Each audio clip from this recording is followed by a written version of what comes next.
અને હવે વાત કરવી છે પરંપરાની બાદબાકીની. ડાકોરના રણછોડરાયજી મંદિરમાં દર્શન કરવા હવે જો તમે જશો તો એક પરંપરામાં પરિવર્તન દેખાશે.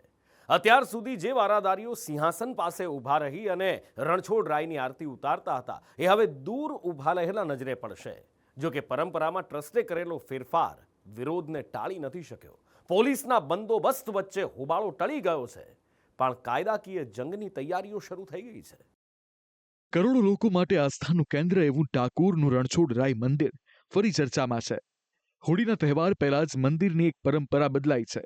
અત્યાર સુધી મંદિરના વારાદારી સેવકો ગર્ભગૃહમાં સિંહાસન પાસે ઊભા રહીને ભગવાન રણછોડરાયની આરતી ઉતારતા હતા. જો કે 1 માર્ચથી આ પરંપરા બદલાઈ ગઈ છે. હવે સિંહાસન કે પાટિયાથી દૂર ઊભા રહીને રણછોડરાયજીની આરતી ઉતારવાની શરૂઆત કરાઈ છે. આ માટે નવેમ્બર 2024માં ટેમ્પલ કમિટીએ ઠરાવ કર્યો હતો. આરતીની પરંપરા બદલાઈ હોવાથી મંદિર ટ્રસ્ટના હોદ્દેદારોને ડર હતો કે વારાદારી સેવકો વિરોધ નોંધાવશે. હોબાળો અને ઘર્ષણની પણ આશંકા હતી, જેને જોતા મંદિર ટ્રસ્ટે આગલા દિવસે જ પોલીસ બંદોબસ્તની માંગ કરી હતી. જેના પગલે સવારથી જ મંદિરની અંદર અને પરિસરમાં પોલીસનો કાફલો ખડકી દેવાયો. જો કે કોઈ વિવાદ ન થતા ટ્રસ્ટીઓએ રાહતનો શ્વાસ લીધો. આ માટે મંદિરના મેનેજરે વારાદારી સેવકોનો આભાર પણ માન્યો. વારાદારી પોતે ઘણા સમજુ માણસો હોય છે, એમને પણ વૈષ્ણવોની લાગણી હોય છે અને એમને પણ ઠાકોરજીનું શ્રીઅંગ સાચવવું એ એમની પોતાની નૈતિક ફરજ છે. અને એના ભાગરૂપે એ પણ સંમતિથી સારી રીતે આરતી ઉતારી છે અને બધા વૈષ્ણવોને સારી રીતે દર્શન થયા છે. મંદિર કમિટી, પ્રશાસન અને સેવકો એક મિલીજુલી સરકાર જેવું કામ છે અને સંયુક્ત રીતે જ્યારે આવા સારા નિર્ણય લેવાતા હોય ત્યારે વૈષ્ણવોના હિતાકારી અને વૈષ્ણવ મંદિરનું હાર્ટ છે અને વૈષ્ણવ આવશે તો મંદિર દીપશે. મંદિરના મેનેજર ભલે સેવકોની સમજ અને ધીરજને વખાણતા હોય, એમ માનતા હોય કે તેમને કોઈ વિરોધ નથી, જો કે વાસ્તવમાં એવું નથી. વારાદારીઓએ મંદિર ટ્રસ્ટના નિર્ણય સામે વિરોધ નોંધાવ્યો છે. ટ્રસ્ટ દ્વારા દૂરથી આરતી ઉતારવા પાછળનું કારણ અપાયું હતું કે તેનાથી શ્રદ્ધાળુઓ સારી રીતે દર્શન કરી શકશે.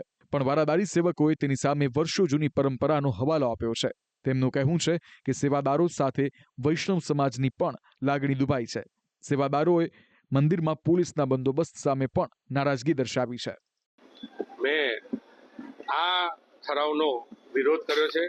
અમે ઓલરેડી એનો લખાણ પણ આપી દીધું છે કમિટીને, પણ તેમ છતાં અમારું લખાણ ધ્યાનમાં લીધું નથી અને આજે અમે લોકોએ વૈષ્ણવોને દર્શનમાં અડચણ ના થાય, ઠાકોરજીની સેવામાં અને મર્યાદામાં કોઈ અપરાધ ના થાય, કોઈ ટંટો ફિસાદ ના થાય, એ વસ્તુને અમે ધ્યાને રાખી. વૈષ્ણવ સમાજનો પણ આની અંદર ખૂબ જ વિરોધ છે અને અલગ અલગ જગ્યાએથી એ લોકો આવી રહ્યા છે. એ વૈષ્ણવ સમાજને પણ લાગણી દુભાઈ છે.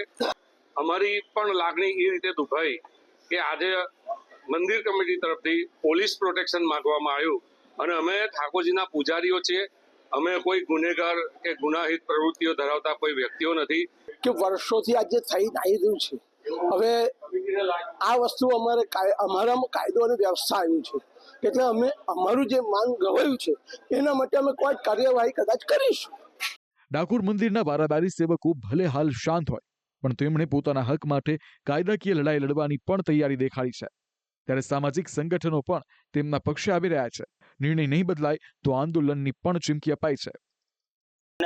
એકદમ અનગઢ નિર્ણય લીધો છે મેનેજરશ્રીએ અને અમને એ બાબતનું સૌ કોઈ વૈષ્ણવોને દુઃખ છે. આ બાબતે સાથે વાતચીત કરી, પણ મેનેજરની વાતચીતથી સાંભળતા અમને એવું લાગ્યું કે મેનેજરના અંદર જે મંદિરને મેનેજરને જે ટ્રસ્ટીઓ હોય કે જે અંદરના જે ડખા હોય એ ડખા જ અમને દેખાઈ રહ્યા છે, બીજું કંઈ દેખાઈ નહીં રહ્યું. વહીવટદારો છે જે વહીવટ કરતા હોય એ પોતાની બાપની જાગીર સમજી રહ્યા છે.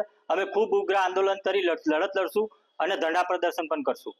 ડાકોર મંદિર ટ્રસ્ટના નિર્ણય સામે વિરોધના સૂર ઉઠ્યા છે, જે આગળ જતા વિરોધના વંટોળમાં પરિવર્તિત થઈ શકે છે. ત્યારે હવે જોવું એ રહેશે કે તેની શરૂઆત કોણ અને કેવી રીતે કરે છે. બ્યુરો રિપોર્ટ, સંદેશ ન્યૂઝ.